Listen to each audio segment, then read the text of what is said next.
What's up, guys? Today we have DJ here, DJ Corbett. This is my good friend. Years. And, you know, I just want you to give you your little background story, your whole little spiel. Where you're from, what you do. Producer, a little bit of an engineer whenever he's, busy doing something else. Songwriter, anything that happens to do with like making a song. Musician. I try to be a part of it in some way. Pianist. No, guitarist. none of that. Bassist. On the low, a little bit. What else you play?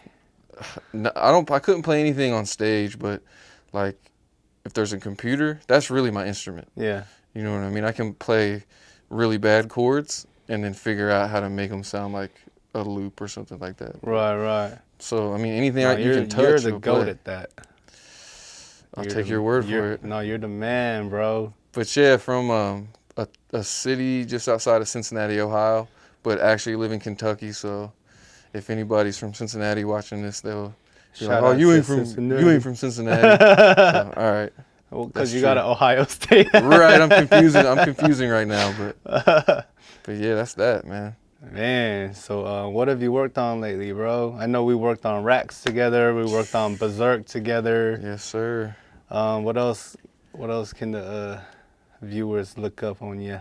I had a hand in Javaya. I was saying Zavia for like the longest until I heard somebody say it right. So was I. 17, the YG Do Not Disturb song. A couple SOBRBE off the one that Hit and them did together. Yeah. Family Not a Group. Family Not a Group.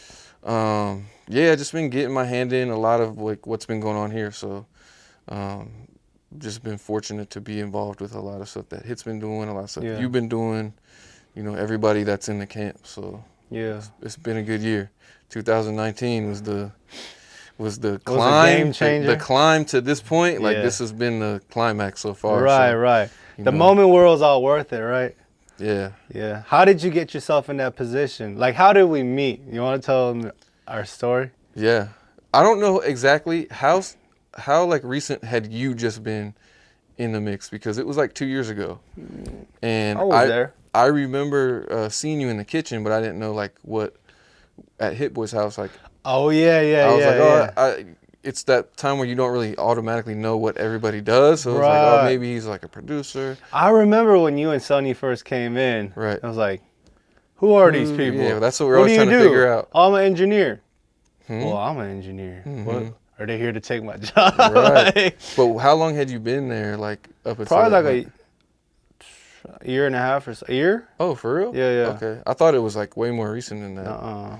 But yeah, so Sonny, like you mentioned, he's the person that knew Hit and some of the other guys in the camp. So we had just decided, like, let's go to LA and just try to make some connections, because I had management at the time who was plugging me into different things, and he was like, well, maybe we'll try to plug in over at Hits too and see if we can get involved.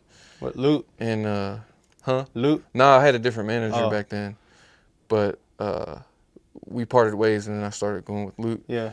But yeah, Sonny was the way. He's the person that knew all you guys, and I kind of just was the tag along in that first day. And I remember just being like, I don't know how this is gonna go, like, cause like I didn't know if I was gonna fit into everything that was happening, if there was gonna be space. Yeah. If there was, like, would I be able to figure out how to exist in the ecosystem that was there? So I was just kind of real like tentative. Yeah. And just keeping my eyes open for, all right, what can I do? Or is anybody expressing like there's a need of some kind? Like, can I fill that need? Right. Without being like overly, like intrusive, thirsty for, you know what I mean? There's a balance, and I'm not sure if I play that balance well. No, you did. But you kind of just hung out there until it was kind of like, oh man, I wish we had this, or damn, does anyone know how to do this? Boop, you stepped in. I got something for you. Let me get that on a thumb drive or something like that. Right. And duck off for like 2 hours, come back. You got a whole loop. Plug it in. Were you doing like little sample loops and stuff before Hit that moment? Man, like I kind of started thinking that idea, and I didn't know how people were already doing it, like Frank Dukes and all the people who are already big into it. But I don't know, the idea just hit me because I was trying to like get beats to people so much, and you realize like you're taking up too much space when you try to bring a whole piece to the situation, because we need to leave room for other people to collaborate. Like, collaboration is everything. Well, people want their hand in the pie, bro. So course. if you give them a beat that's already done, it's like, what am I gonna do to this? Even if it's Exactly. dope, it's not theirs. And so I had not to gonna push it. I had to come out here to really understand that, because I was kind of isolated back home. I didn't collaborate a lot, so I just thought, oh, I'm gonna make these full songs and these full beats, and that's what's gonna impress people to get me in the door to a situation. Yeah. And so I came out here like my first few trips loaded up with all these like full done things, and I'm thinking I'm wanting people to respond to them like, oh, let's get you signed, or like let's get you into a situation. Let's get you placed, Right. But then once I started seeing how much collaboration was going on, then I sort of started to implement that more. Like, all right, I need to, even would take some songs and just break them down into lesser parts. If I thought there were good parts in it, then represent them in a way that other people could touch. Right. And honestly, it's way more fun to create that way for me. Like this whole, and it's more time efficient too, huh? Hell yeah. Because you don't need to like worry about finishing anything. You kind of just get your idea out, and then once you're like 30% through, all right, here you go. And then they're like, oh, this is fire. Right. They take it and make it into something crazy. That's such a fun thing, because then it's like what you might have done, maybe you were a little more tired in that process, so your drums or your whatever you would have added wouldn't have been as good. But somebody comes in fresh and then does drums and like puts a whole different swing on it, or like different percussion. It's like a 4x100 relay, bro. It is. You run a lap, and then you're kind of getting tired, and then you get to hand off the baton, and then and like one of us will record vocals, and then we hand it off, and one of us will mix vocals. Exactly. Like that's been my favorite part of being involved with like everything that's happening around, like here at Chalice and back at Hit's house. Like exactly what you said, the handoff, and that feeling of when something comes out and we know that we all kind of played a part in it. Yeah. Man, like it kind of takes me back to like basketball or something. Yeah. That good team or throwing feeling. that dime. I know, like. Even if you're not the one dunking the ball, it feels pretty good to throw a nice-ass alley-oop. And the team knows it's like one of those, like, you know what I mean? Yeah. Nice. I see you. That's cool for me. I don't need to be the main thing. Like, I just like to be a part of the win. Same, man. I just want to win. Multiple wins. It, bro. The thing I want to, like, address is, like, a lot of people think they have to do it on their own, or they've been burned before, so they're discouraged from, like, working with a team. Right. But you know, when you work with a team, that means you do less. And that's a good thing, because once you get so busy, doing less means you can do more. Right. You know what I mean? You do less in one project, but that means you can do, 10 other projects at the same time, where if you're concentrating on one project and finishing it to the T, you're closing yourself off from everything else. And closing yourself off from meeting new people a lot, and like all the things that life can bring. Yeah. But I think one of the problems for me was I didn't know how to be a good team person. You know what I mean? Like, I think sometimes you could be in a team and start to think you don't need a team, or instead of valuing what everyone else does, you start belittling what everyone else does. Of course. Not appreciating and recognizing that. And I think I had to be mature, like, I had to get to a little bit more mature place to really dial in and see, like, no, that's actually a really important part of this puzzle. That maybe somebody from the outside might be scratching their head like, well, what's this thing or that thing? It's like, no, there's a lot of value in everybody's piece to that puzzle. Yeah. And it's just not beneficial to downplay anything. Like, it's just uplift everybody so that the all boats rise when the water rises up type of mentality. Instead of taking pieces of their boat to make and we your talk boat about better. that's something, and it's dope because like that's something that we talk about like all the time. Every trip almost we get to that conversation, and we keep like building each other up in that way. Like I would have never had a chance to have those real life conversations if I didn't say, okay, I'll be a lesser part of a bigger team. And ever since, really, that mentality is, I feel like, one of the major things that's carried into a little bit more success and a couple more bigger Was that things. responsible for 2019?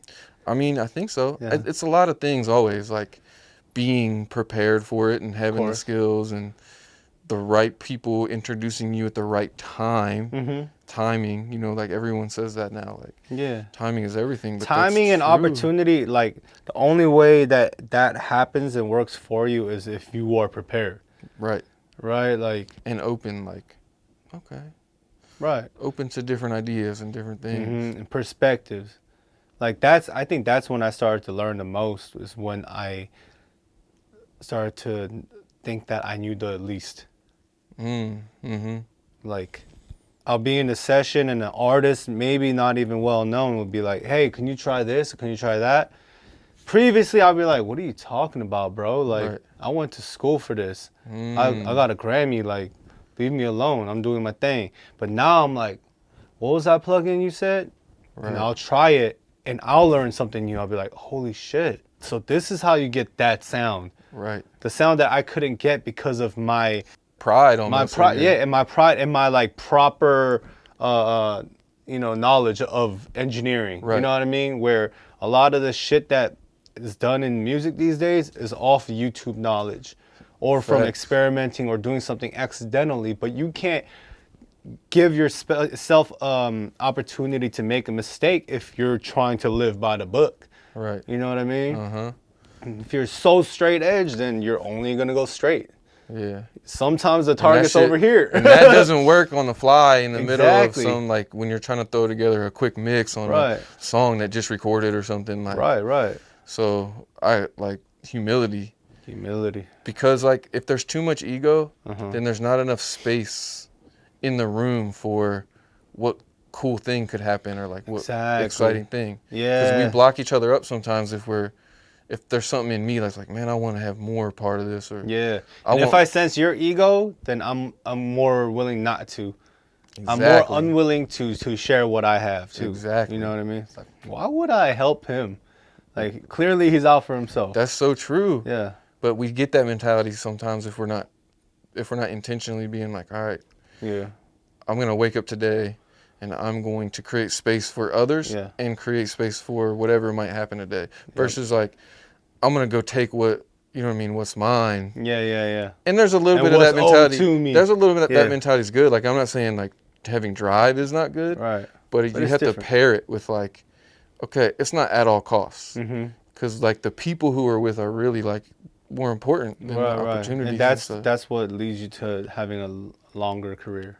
Like the people around you. Not the success you have right now in like climbing over people to get on top. Because then you're at the top by yourself and then what? Like, what did you do it for? Yeah. It's way more fun to share it. And like, I feel like insecurity leads to a lot of like blocking off of opportunities. If I'm in a studio if I'm a producer and I'm in a studio with another producer and he has some great ideas and some dope stuff he wants to add, and I feel threatened by you, then I might be like, nah, bro, that's why. Right. Just cause I'm scared that you're gonna. You ain't taking over my You know what I mean? load. Yeah. Or someone's gonna be like, damn, he's doper than him. You know? And that's why like all these ghost producers that came up in like the 2000s and shit, they were under wraps because like these big ass producers don't want people to know these little nobodies are producing all their shit. You know what I mean? And if word gets out, then they lose credibility. So it's like, man. But what's cool now is like, it's not, since everybody is more open to the collaboration process, the whole ghost producer thing doesn't necessarily have to be, because people are sharing credits so much more willingly now because they're not sicko mode. But think about it, like, we're not so stuck on one placement. Because if you're really working, you could get 20 to 25 placements in a year because so much music is coming out. So I feel like people in general are just, and I can't say that for everybody, but I know like in our circle, like nobody's stingy with credits. Nobody's stingy with percentage. Everybody is just like wants everyone else to win and to get the things that are the right things. No one's trying to block anybody else. And that's a blessing. Like, I hope rare. that's how it is in other circles, but I can't honestly tell you. Like, I don't know. Yeah, I'm sure it is, but it's Maybe, rare. and sometimes it's not. Yeah, but I feel like more often it's not. Like, what do you mean? Like, it's not That like open, like, to sharing. there's not that much love between people like that. Right. Like there's love, but then once it comes to money and percentages, that love kinda is nowhere to be found. Yeah. But I mean, shit. I'm just glad to be in this situation. I'm glad to be here, bro. Like that's why no matter what, like it's hard. It would be hard for me to leave the situation because like the camaraderie and you know the whole the feeling of like a unit, Yeah. that team spirit. It's like that's hard to replicate. Yeah. Yeah. I want to jump ship and then find out you can't get that anywhere else. Bro, you gonna jump ship and be swimming with all these other people With the sharks. who thought jumping ship was a good idea, or you gonna be in an island somewhere. Yeah, nah.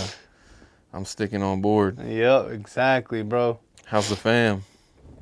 Fam's good, man. Me and Connie are, you know, grinding. She pushes me every day. I push her every day, and shoot, it's a beautiful relationship, man. I know. Like, the balance Y'all are is like the power couple. bro. Just trying to be, man. Just trying to. We just want to lead by example, bro. Like more than like trying to stunt on anyone or trying to be successful for our own gain. It's like if we can be successful in our areas from where we came from and what we went through, and it's like I just want to eliminate excuses, you know what I mean? Yeah. For the next generation, so they can see that and be like, oh, they look like me. They went through the same things that I went through, and that means I can do it too. You know what I mean? Yeah. Like how many times like have you doubted yourself that you can do something and then seen someone on YouTube do it and be like, oh, that's it? Yeah. Or like I've been in the studio with like Pharrell in that corner right there. Pharrell's right here. I had Logic. I wasn't producing yet because I thought I needed a plug-in or a keyboard or something. Yeah. I thought there was a There gimmick. was some perfect mixture of things you had to have to be Yeah, a good producer. So I made that excuse up for myself that I couldn't do this unless I had all this stuff. So I can't do this.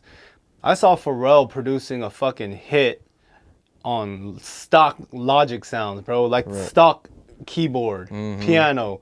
And I'm just like, wait, that's it? Right. And that made me try it.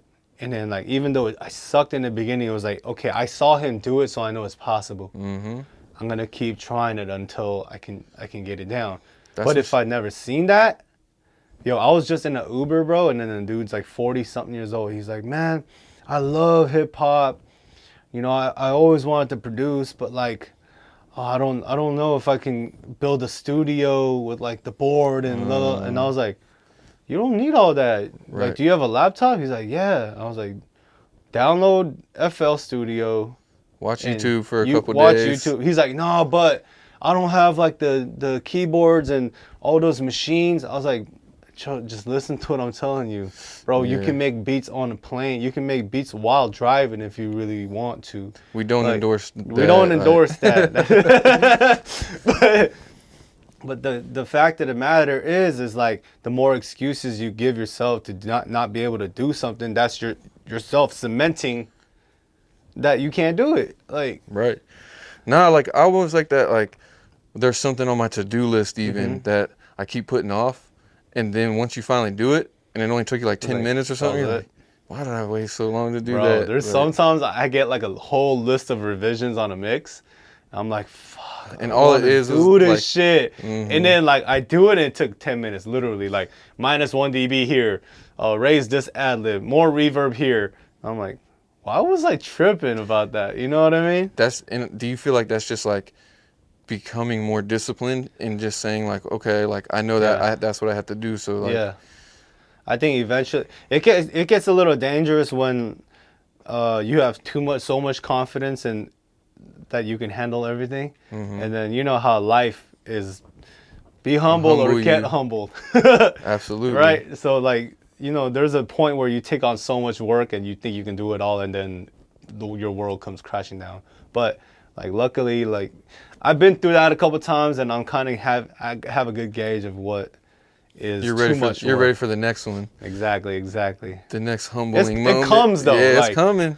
It's gonna come. Because that's what will grow us and like make us to the point where like you did this yesterday. You were like, hopefully this of life as you get older goes like less and less, and then more like that. Because you're and not going like downward. Yeah, because like for a while it was medium high, really low, medium high, really low, and then I was like, damn, this is how life is gonna be. But you have control of that. Right.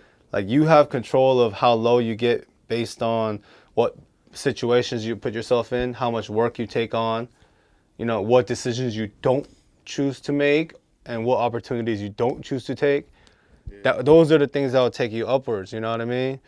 So I don't know, man. That's definitely something that I like have become more busy this year, and I've had to prioritize things because if you take on every opportunity, all of a sudden that's going to take away from some other part of your life. Suddenly you're lesser of a dad and a husband, and Speaking of that, how's your fam, man? How's T? How's the kids? Good. I mean, I'm out here. I do like a week every month or so. So I'm always kind of in the back of my mind knowing that she's having a little bit tougher of a week, just going solo with the 3 kids. Only 1, so we're like right in the middle of just that whole part of life. But man, like I can't complain, honestly. Like everyone's healthy, and we're taken care of right now. So is there anything more you can ask for? Right. You know what I mean? Like, and we just keep building into each other, like you said, like with Connie. She's my best friend, so it's cool to actually to spend most days with my best friend. And not only just to be cool with that, like, oh, we're best friends, cool, but we actually build each other, like challenge each other. Check me on this, I'll check you on that, and at first that might be like more of a fight type thing, but now it's like we know each other so well to where I'm gonna listen to it. Your guards are down. Right, it's like I trust you, you trust me, and that's a good spot to be in. For sure. Like that's another place the team mentality comes in. It's like, wait, we're on the same fucking team. Like, let's not argue with each other. Like, what I'm telling you is only because I think it can be beneficial. And you can agree with it or not, and you use words to tell me. Like, no, I don't think so, or like, I can see that. But at least consider each other's perspective and opinion. I think that's really, really important in relationships. And I had to learn that because I wasn't a great communicator always, but through the ups and downs of our relationship, I definitely got a crash course, and like I learned, and it's something that life lesson, I implement that into every relationship, music, work relationships, and it's made life a lot better and a lot easier because me and you, like, just if we weren't able to communicate how we do, we might have missed opportunities for each other. Like, sure. Hey, I got this thing going. Like, let me hit David. Let me communicate that. Right. Whereas I think like a lesser communication, if you're not used to communicating on a high level, you just don't even think to do stuff like that. Yeah. And also lack of communication leads to resentment. Like Dom just posted something yesterday. He said like, don't talk about people, learn how to talk to people. He's like, he was like, ask me for money advice. Monday advice. Oh, Monday advice? Yeah, Monday advice. Don't talk shit about people, learn how to talk to people. That's true. Whoa. That's true because like most people, they'll hold it in because they don't want the confrontation and then talk shit about them to the next person. That's poison. Right. To everyone. And then what does that resolve? That resolves nothing. Maybe you feel better in that little moment or something, and you can make other people be like, yeah, bro, I know. So why don't you use that vent, like, it feels good to vent to someone, right? Why don't you vent to the person that actually needs to hear it? Because that means being vulnerable, and like, true. Nobody wants to do that. And even in the studio, like, being vulnerable is not always the easiest thing because we're here to work or we're here for this, but ironically, we want vulnerability out of artists and out of the like creative in the moment of creation. Yeah. But then as soon as you step away from that, it's like we just got to be like, dope, man. it's really a strange dichotomy, isn't it? Like, and I'm not saying that there's a better way or that there's something that can be fixed, but I think maybe if, like, let's say we all kept working together for like 25 years, I would hope that there'd be more fluidity between like the vulnerability that happens during the creating part and like the communicating and talking outside of it. Like, yeah. With personal shit. This takes time, I guess, really. Yeah. Because so much of studio stuff is that like does lead to it, though. Like, when you're vulnerable with your music and that's like what is dearest to you, that is the gateway to true vulnerability. Rather than like you meeting someone at a party and then trying to open up to them. Like, that's less genuine because nothing has really broken the ice. Right. You know what I mean? Like, it probably just seems weird. Exactly. Like, if you do music together, that's the greatest icebreaker, because it's like, I poured my soul into this. You poured your soul into it. You were willing to make a suggestion that you maybe wasn't the right thing. I did the same. It worked out, and then that's gonna lead to us like being more open outside of music. You know what I mean? A lot of like my good friendships now come from like people that I've worked with. Right. Because when you're in the studio together, it's hard to be fake, bro. Like, there's people that I sense like really weird energies, and then like a year down the line, I learned that they did some snake shit to someone else. Like, there's this one dude who like tried to sell a beat. We recorded to the song with the artist there, and then they're asking for an advance on the beat. Right. And then a year later, when they're releasing, or 6 months later, they figured out the beat wasn't even his. It was like this other big producer, like an EDM producer. And it was like, you motherfucker. And now like, it's a whole problem. But that whole session, I was like, there's something a little bit off about this dude, right? I couldn't be like fully into the session like that with him around. Like, there was like a... So you're saying like longevity, like the fake ulterior motives, like that might get in the studio, but it's hard to stay there for a long time. Shit, it might even get you a hit record. Yeah. But how about after that? You might get sued. You know what I mean? You might be blacklisted. Like, was it worth it? I don't know. To some people it is. Like, some people want to just be famous for a second. Some people want their 15 minutes of fame. Some people just want money. Like, others like love what they do. Like, we love what we do. Like, we would do this shit for free. You know what I mean? Like, if I never got a check for mixing, not from here on because I'm already used to it, but in the beginning, if I was never paid to do this shit, and I never, was told I was gonna get paid to do it, like, I'll still be doing it. I'll find other ways to make money. I feel like that's everybody's like real feelings if they've really been in it for a long time. Like, everybody could tell you a story like, I used to just try to get all my friends to rap, like just to come over and rap on these like horrible beats I was making, and I was gonna record it and mix it and do all this stuff, and nobody was interested. Yeah. You could get maybe like 2 of your friends to come, one of them kinda would do something, the other one wouldn't, and then you're just left like, man, like what? Nobody wants this. No one wants this as much. And I feel like those moments are when like I would do this.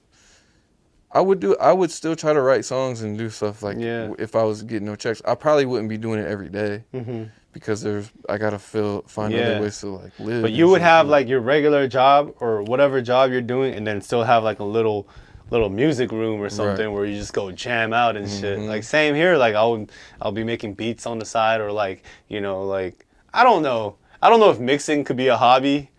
Right? But maybe producing or something to do with music. Yeah, you can't really be like a hobby mixer. Yeah, you can't. Just downloading stems from people's stem packs or something. Yeah. I'm going to remix Michael Jackson.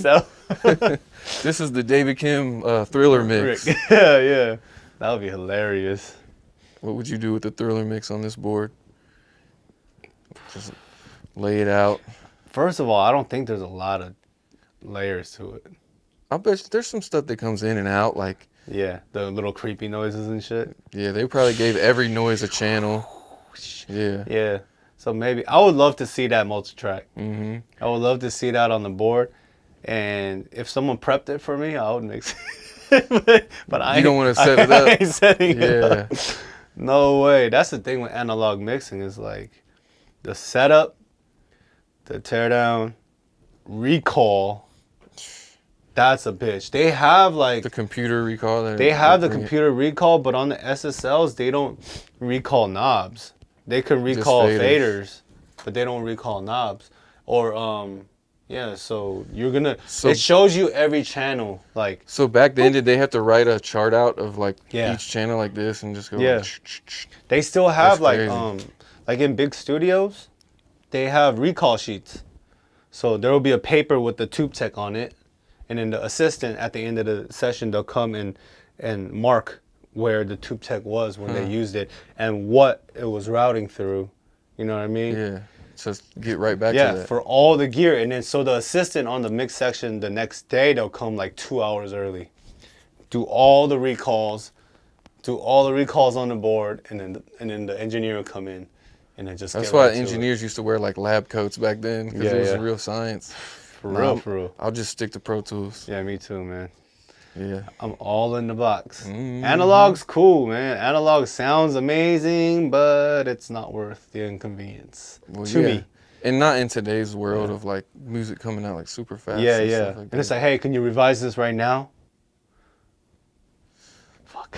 Exactly. Because you might have 3 people call you like, yeah, and your deadlines are like 2 weeks from now. Yeah. You're like, well, we need 2 more passes on these, and we want to No, vocal up. more like tomorrow. We want to vocal up, and we want to kick up or something like that. It's like, damn it. All right, hey, can you set up the mix? Yeah. But more like, it's like, sometimes I'll get 3 revisions for tomorrow from 3 different artists. Like, hey, we need this by tomorrow, or need this by the day after the next. With this up or this down or this process a different way, and then I'm like, shit. If I had to do it on analog, it'd be fucking crazy. I have a analog summer in my room, and like I used it. I love how it sounds. Can't lie. Mm-hmm. But if I accidentally turn a knob or some shit, the whole mix is different. Right. You know what I mean? Like one knob is the drums, one knob is music. If I like kick it, the drums go up 3 dB. It just does too much. Bro, it's the risk is too crazy. That's what I always thought about these. Like, I feel like with plugins, it's more subtle. Yeah. But these have such a big sound to every knob. Yeah. Like, a lot of the analog stuff. Yeah. Like, Analog's tricky because like every piece of gear is different. It's been worn a different amount of times, and their sweet spots are all different.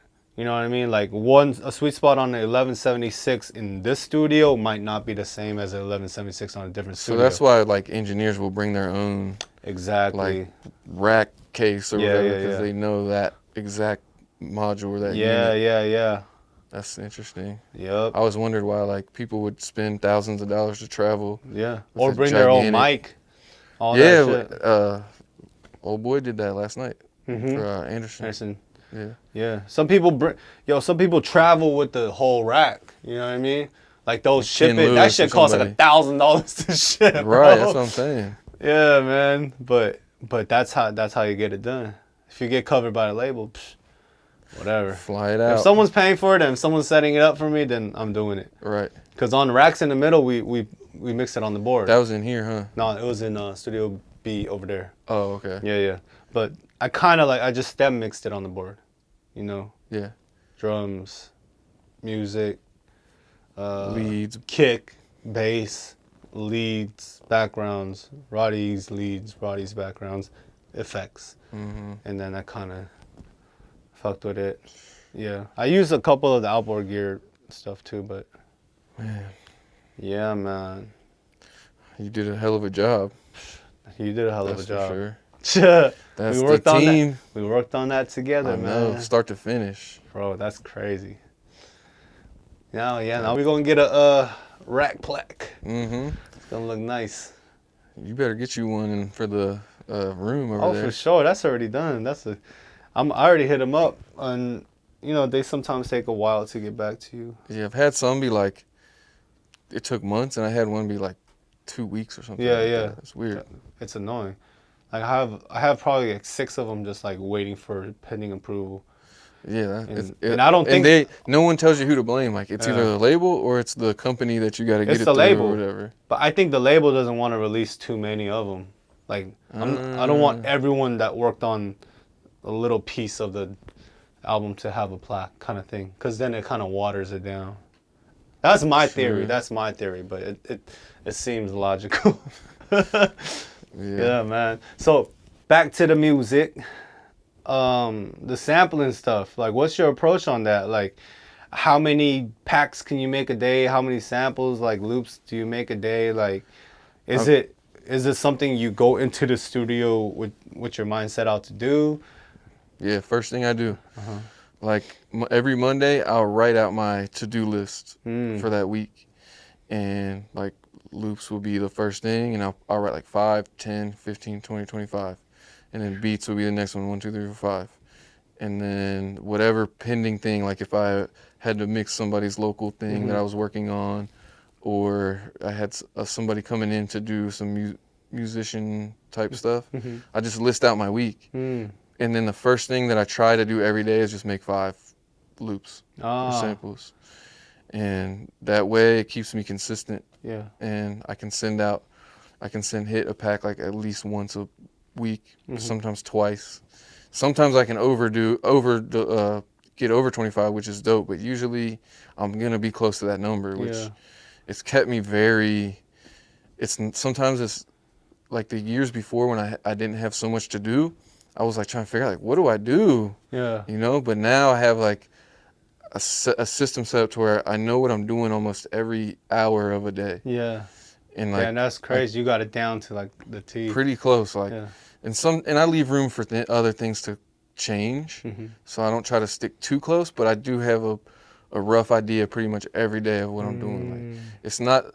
I think a lot of people think about the music industry and they think it's just this like laid back, you know, easy going affair. But you know as well as anybody, to really get out ahead of what everyone else is doing, you got to make plans. Yeah, for sure. And then you got to follow through on those plans. Even if you start to feel like, I don't know if this plan is working, then you got to adjust it a little bit. Yeah. It's tough, but once you finally find a way that starts working, it's so rewarding. That's where you find like peace. I won't say comfort because it's uncomfortable every day to push yourself, but like peace in that I know what I'm doing and I dictate my own success. And if I want to take a couple of days off, I can take a couple of days off. Like there's huge value in that, bro. Yeah. There's no number, financial number you can put on. I work in my basement. I can go upstairs and see my family anytime I want. That's my dream, bro. Do you like? That's my dream. And to some people that might not be as like a meaningful thing, but for me to be able to have that, and I don't exercise that like every day. Some days I stay down there from 9 o'clock and I come up at 5 o'clock, and I don't go upstairs because I'm locked in and I'm really trying to go. But do your kids ever like? They're getting a little older, so they want to go. Like my oldest Jackson, he was like, "Oh, Dad, I want to make loops with you." Oh wow. Yeah, and he was like trying to, like with the Cthulhu, it's like kind of easy because you can just set up the chords and then he could come up with a chord progression. Yeah. But this was just now the first time he's expressed like, I'm thinking about what you do down there, because usually it's just normal to them. Like they don't. How old is he? 6. So we'll see. I'm never gonna push music on them at all. Like, they can be happy with whatever they want to do, and if it's music, then obviously they're gonna get as much help from me as they could. I think just showing them everything possible is like the most important thing, right? I don't have kids yet, but like that's an approach I want to take, where it's like, hey, let's go to a musical, let's go to a basketball game, let's go to a hockey game, let's go to an orchestra thing, like let's go whatever. Yeah, everything. So they know like, hey, I like what that person was doing. Like, I want to do that, because a lot of kids, like, they don't have the opportunity to even dream bigger than what's in their bubble. You know, like, Right. and at school they only tell you there's firemen, police, scientist, like president, like so. Like there was one point where in elementary school they're like, what do you guys want to be? And they'll make us write it down, and literally the whole class had like the same 5. Like 3 people said they wanted to be the president. Yeah. Like, shoot for the stars. Yeah, no, it's crazy. I want to be an astronaut, a fireman, policeman, doctor, president. Like, okay, cool, dude. But even up above that, like middle school and high school, it doesn't really get too varied. Nah, they don't. There's very few kids that see something and latch on to it and have enough vision and patience to stick with it. Yeah, exactly. So I'd really rather teach them that type of stuff. Yeah. And then they can apply that to whatever they want. Yeah, exactly. Foundation. Yeah, like here's how to work, here's how to, you know, here's what it looks like. Yeah. And then I'll just watch you and figure out, you can show me what you like. And I'll just kind of follow your. Yeah, I'll just be right behind you, like, Yeah. all right, cool. All right, Yeah. You got it. How do you juggle everything, man? Like, I know you said you're scheduled the 9 to 5 down in the studio and all that, but like, do you take your kids to school in the morning? Like, do you pick them up sometimes? What happens there? Yeah, like the oldest, he just gets on the bus, so I like walk him out to the bus sometimes. And then the other 2 are like kind of, the youngest isn't, and then the middle one's just kind of getting into school.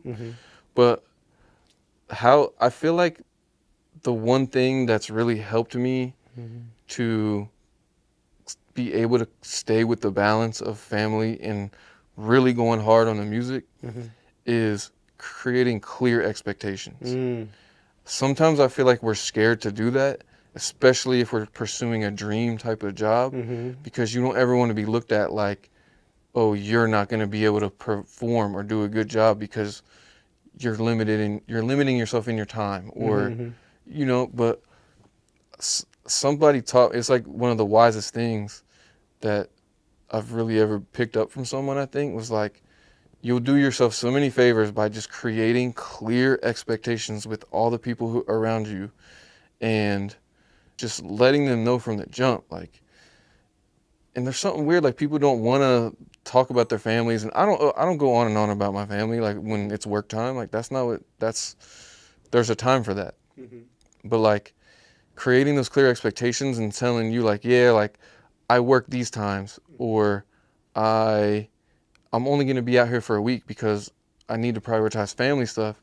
People respect that. Like, there's some fear in us that people aren't going to respect that, or that we have priorities that might supersede the music.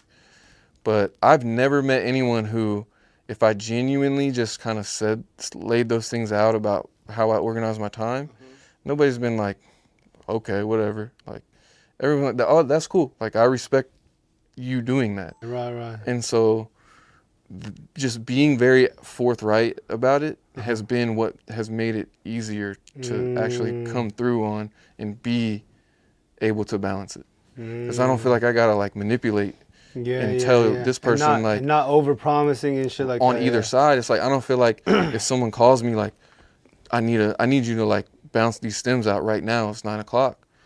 But they know if I've said that, like, hey, like, I'm not gonna be able to do that, and whatever the consequences are, like, okay. Now there might be some situations where I might be able to look over at TE, or we might be able to, we're not so like rigid about it that there's no chance. But I agree with you, man. Like that's something that I've adopted, where it's like I don't have to try to please everybody, because that's just spreading myself thin, and that's making someone else unhappy either way. You know what I mean? If I'm in work mode and like my wife is calling and like she like had a bad day or something, I can't just be like, oh, my wife is calling, you know? Right.